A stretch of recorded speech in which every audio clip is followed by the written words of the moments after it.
Mike's Daily Podcast. We're in Podcastro Valleyton, the last place on earth. The show's called Mike's Daily Podcast. I do this podcast. I've been doing it now since 2008. I think that's great. Don't you? Doing podcasts every day. Well, sort of. I try to do that. Love podcasting. Yes. Mike's Daily Podcast. That was my wonderful song to introduce you to the show today. It's episode Mike's 2531. Daily 2531. Podcast. The last podcast was called Blinding. And this one is gonna, I don't know what this one will be. Although I tell you what, this I'm just not doing the stress thing very well lately, and I'm kind of getting a little burnt out. And I know a lot of you do that, get that way maybe this time of year. Those of you that go, hey, I'm going to take some time off. I'm going all over the place. I'm going where it's warm. I'm going where it's cold. I'm going skiing. I'm going to get stuck in snow. I'm going to see my relatives. All that fun stuff. But some of us, we know what we're going to do. We're going to be working. And we're going to be working, and people are going to want to off, so we got to work. It's not the best circumstance. And this time of year gets a little annoying. And I'm not even dealing with grief at the moment. It'll be about a year in February when my mom passed away. So not these holidays, but that ridiculous one in February.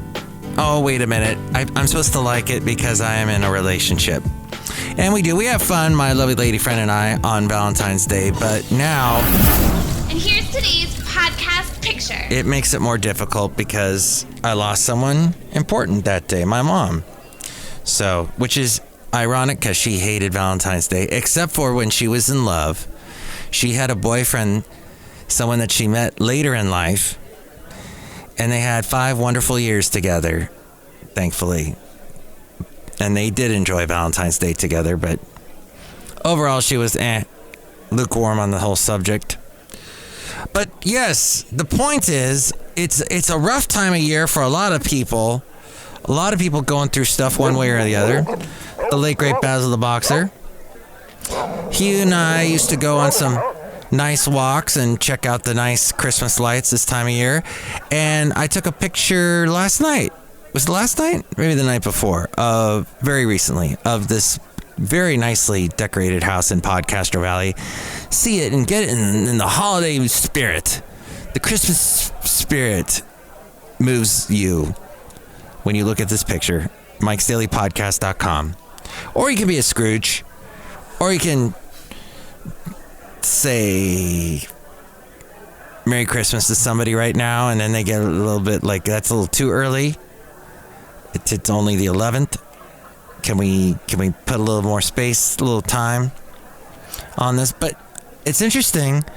I'm seeing a lot more Christmas lights this year. Baloney. Neighbors and such that don't usually do the Christmas lights thing, they're doing it this year, so that's exciting.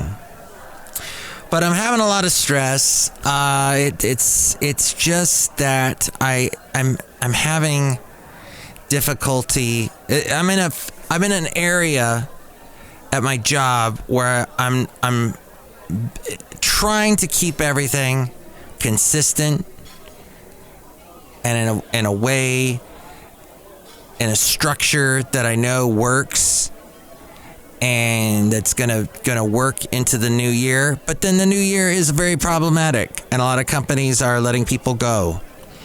And we're hearing about it. It all started with Elon Musk letting people go at Twitter. He sort of was the shot heard around the world that got the race started. And now people are getting involved with, all these other companies are getting involved with letting people, we knew it was going to happen with inflation. So this is happening. And when you're a manager in this situation, now last time I was also a manager, but they were ready. They were ready, and they saw my department wasn't necessary anymore and got rid of me. Not the same company I work for now, and a lot of people got let go the last time around, where it got real bad in 2008, around the time I started podcasting. So something good came out of that. And not exactly sure what to say about this. So I'm going to read to you from a conservative-leaning paper.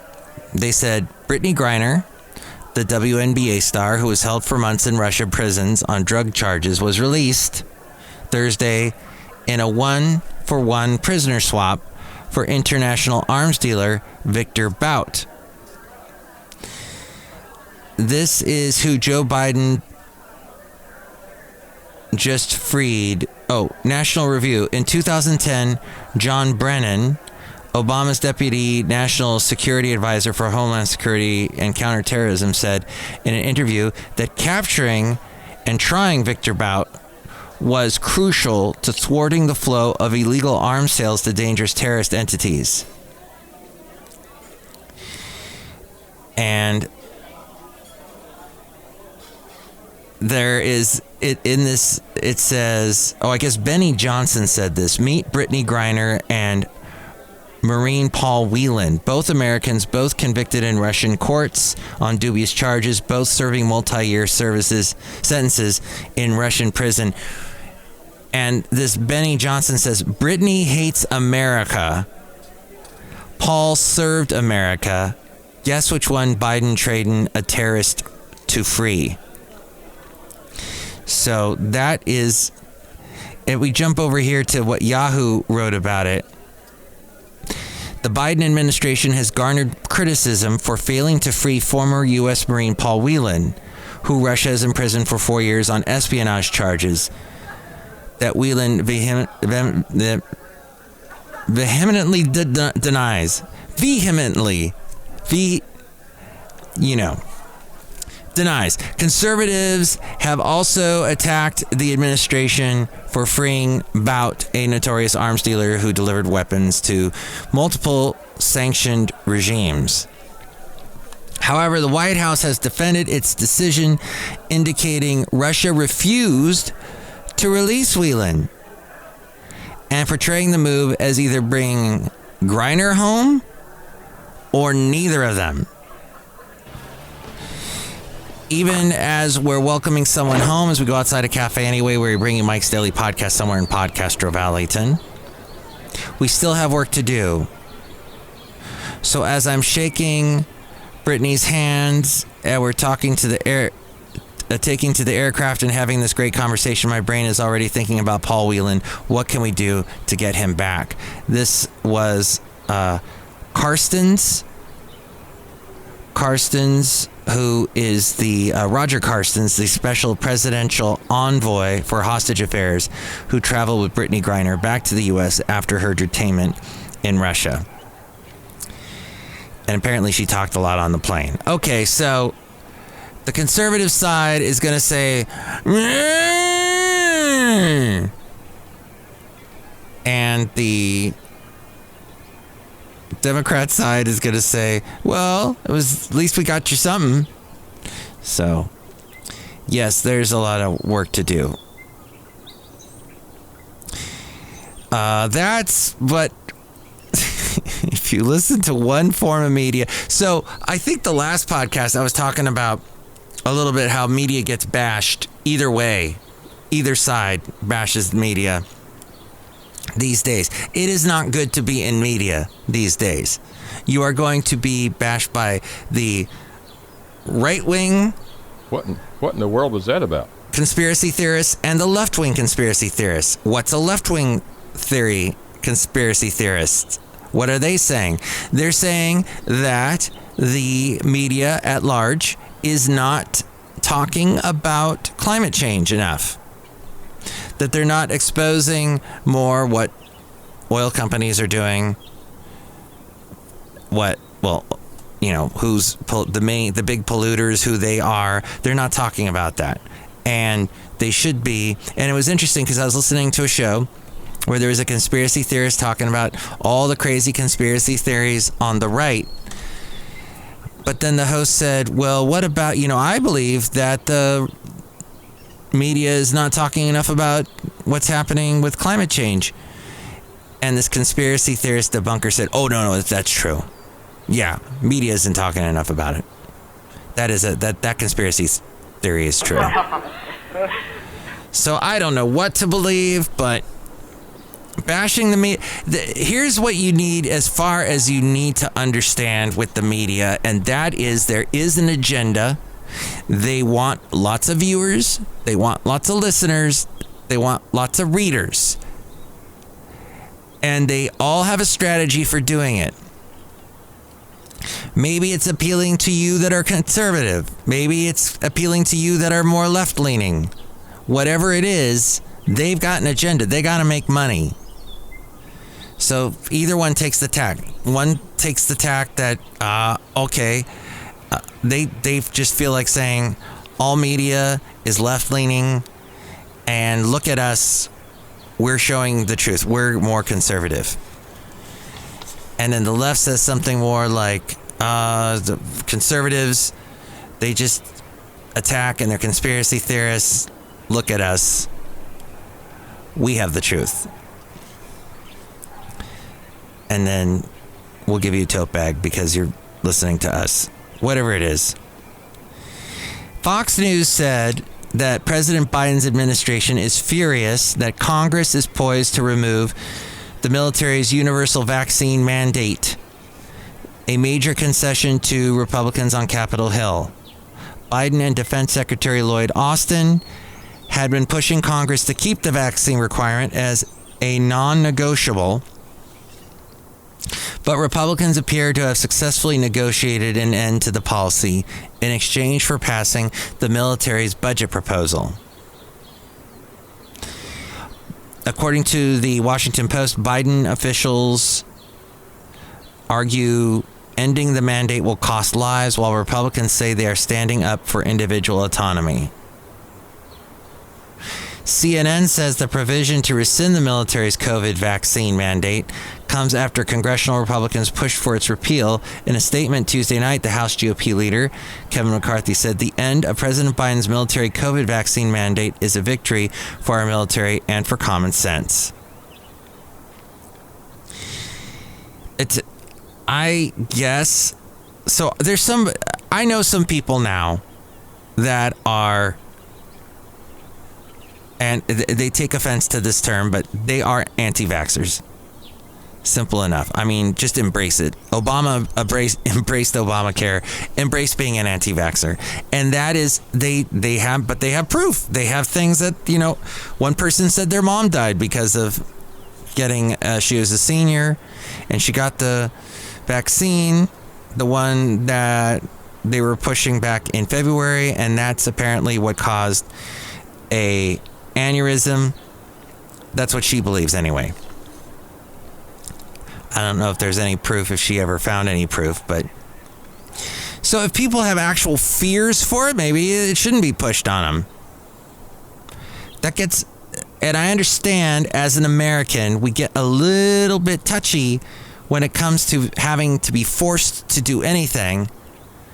That's not exactly what we do as Americans. We don't like it. We freaked out when they told us, oh, you need to wear the seatbelts in the car. I had no problem with it. I'm like, hey, I don't want to go flying through the window. I'll wear a seatbelt. But my mom, she fought it till the day she died.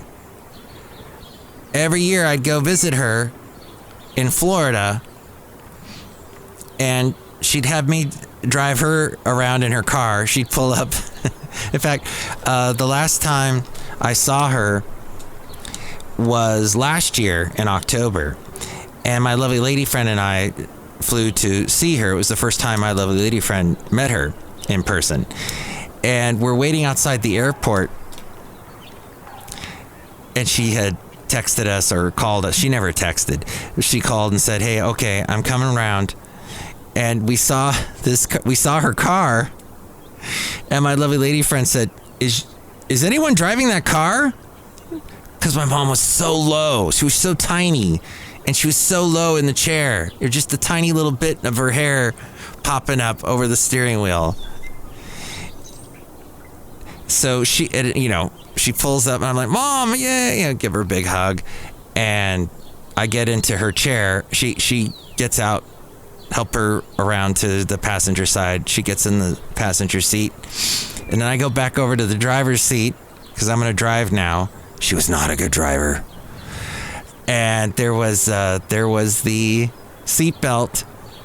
Now, cars today, you can't drive the car without putting the seatbelt in the buckle. It's got to connect, and then it'll allow you to drive. So she would just push that thing in without her being in the chair. She would just push it in and lock it, and then she would just sit in the chair, in the seat, with the seatbelt locked, connected, belted, but it was just basically the seatbelt was holding onto the chair with nobody around it, the seatbelt, within the seatbelt. So she thought that if she was a motorcycle rider, she probably would have ridden without the motorcycle helmet, which you see all over the place in Daytona Beach where she lived.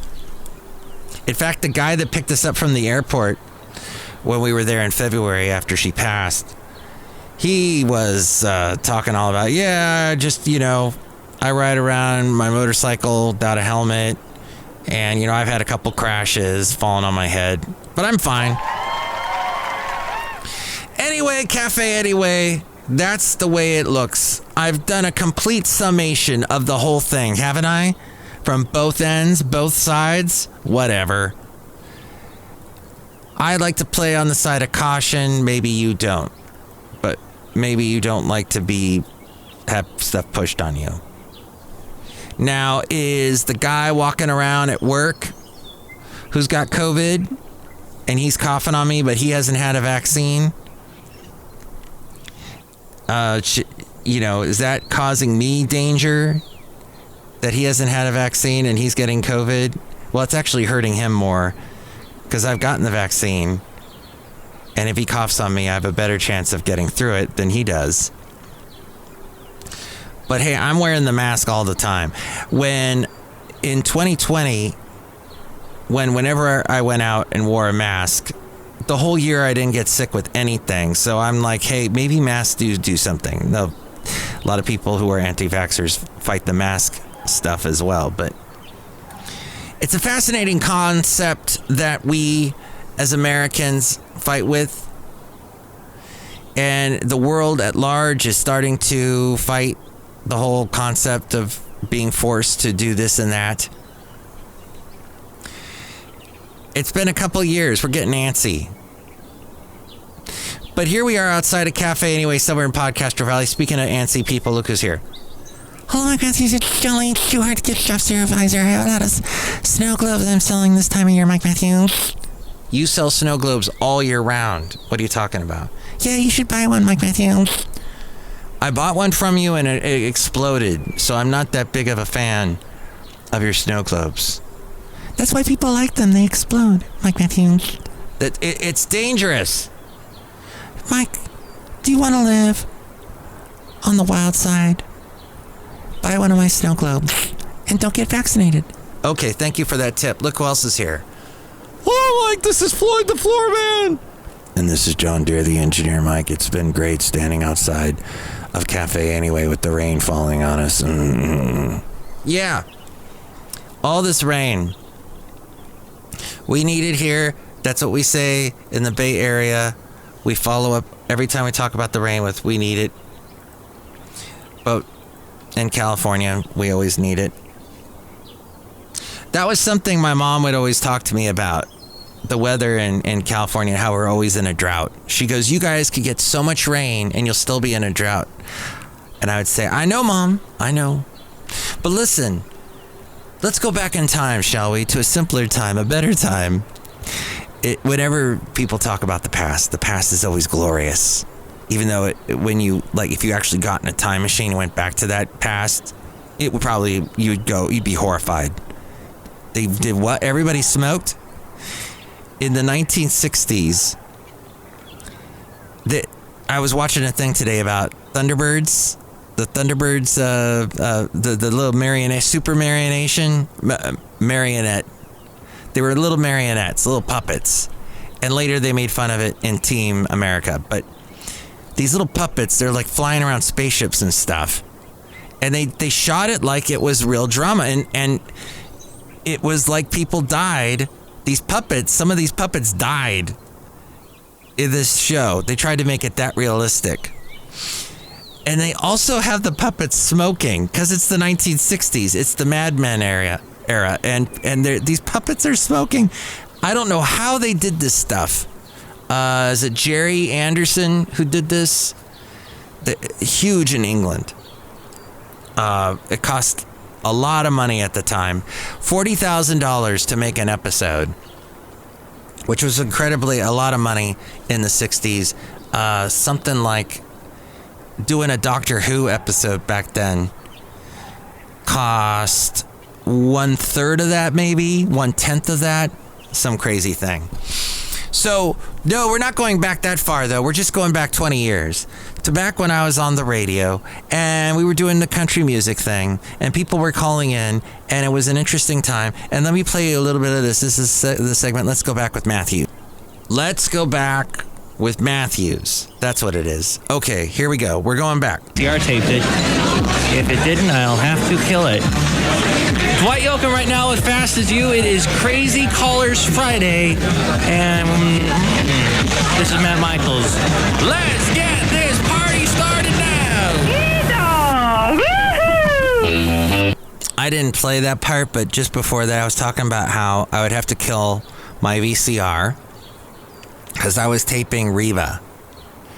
I think it was this particular thing we're listening to was the same night that Reba McEntire made her debut with that TV show, Reba. It was the first TV show she did. And it's still, you can still watch it in syndication. But that's what that was. By listening to the K-Hey Santa Fe Cafe, you've arrived like this K-Hey Cafe caller. Song? Kenny Chesney's young. Okay. Why? Well, I've been out of high school like 3 years now, and like I heard that song, and I just want to like go back to high school. It's such a great song, you know. I saw the video, some pictures from like high school and stuff. Did you pick up on the John Cougar Mellencamp video that they were doing in the beginning? That was like an allusion to that video.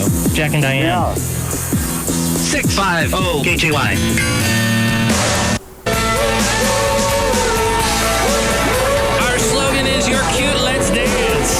It's the Crazy Callers Friday. You and I are now being visited at my table by the stage by our webpage man to see what's going on with the KK Santa Fe Cafe and the internet. Remember, you can always email me at matt@kk.com. Wild stuff, wacky stuff. Met a lot of people here tonight. This is true. A lot of people. Matt, this is true. I wanted to be on the new Reba show. I see. I wanted to be Reba's husband. That skirt chasing. I wanted to be him on the show. Okay. I was going to be on the show, but Reba said no to me on the show. No. Yo. I don't believe you. Here is Reba now. I was born 3 months. Oh, hey! That was the theme song from the show. Do you remember the theme? What was it? No, I can't think of that. Cafe Anyway, that was it. That was a little bit of that from that time period 20 years ago. Now it's time for the segment, the Mike Matthews New Tunes Feud. Here are two songs that are going to fight each other. This is the song we play. This is the song we play for that New Tunes Feud with Mike. Here we go with the New Tunes Feud. It's the New Tunes Feud with Mike. Mike Matthews New Tunes Feud. Mike Matthews New Tunes Feud. Got it. Did we get it? Okay.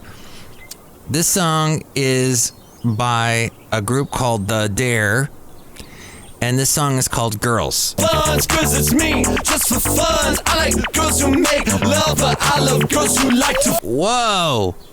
Whoa, that didn't happen when I did country music. Actually, that did happen once. I was playing a live cut of Doug Supernaw. He was kind of big in the early mid-90s. And he did a song where he covered David Allan Coe's You Never Call Me By My Name. And he said the S word. But see, I was playing it thinking, oh, country musicians never cuss. Here's a live CD. Okay, I'll play this. And I didn't listen to it beforehand, and there got a cuss word on the radio on the country music station. So that was that band called The Dare, and this is a band called Queen Goma. It's a song called Queen Goma, and it's by someone named Paul Spring. He's first online. He lived through the worst of you. Still turned out alright. And he came back when he got older. When you lost your child. All right, that's all I can play or I get dinged. His name is Paul Spring. And yes, he has released a handful of solo albums. He has mostly stayed behind the scenes as an assistant studio engineer, co-writer, and session guitarist. He's written with one of the guys from Fleet Foxes. He was also lead singer of Holy Five, a Brooklyn folk soul band with ties to the Daptones that received national acclaim in Rolling Stone and NPR. Okay. So which one do you like better, Paul Spring or The Dare? Call me at 336-MM-DAILY. 3 + 3 = 6. MM is a Mike Matthews Daily, as in what this podcast tries to be, but often gets interrupted. That dang. So last week, I think I did one on Thursday. Yes, I was able to get one done on Thursday, and then after I went to the IKEA, that was a lot of fun. Got a bunch of little chocolate hazelnut bars. And then just everything this week, just lots of stress. Friday was stressful. Yesterday was kind of stressful. Lots of stuff. Oh, gosh. One of my employees who is working part-time, but my boss is saying I should make this person full-time.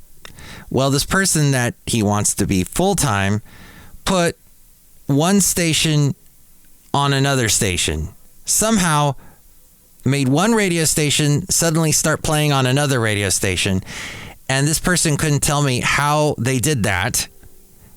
And I had to backward engineer how that was even possible to do. Somehow it was done. And my boss wants me to hire this person who made a massive mistake like that. So, yes, I'm in a world that I can't control. That's very weird. And I guess maybe the whole business world is always in a world they can't control, but there's just a lot going on. And wish me the best, will you? And I hope I can do another podcast for you soon so I can keep the name completely true, that it's daily, Mike's Daily Podcast. Have not had that name revoked yet, but it is at a website that has not been revoked yet because I keep paying the bill. But you can find that website and all the other ways to reach me now with the wonderful words that A-Frame is now going to say. Mike's Daily Podcast is written and produced and performed by Mike Matthews. His podcast is super easy to find. Download or listen to his show and read his blog at mikesdailypodcast.com. Email Mike now at mikesdailypodcast@gmail.com. See you tomorrow. Bye. Vehemently.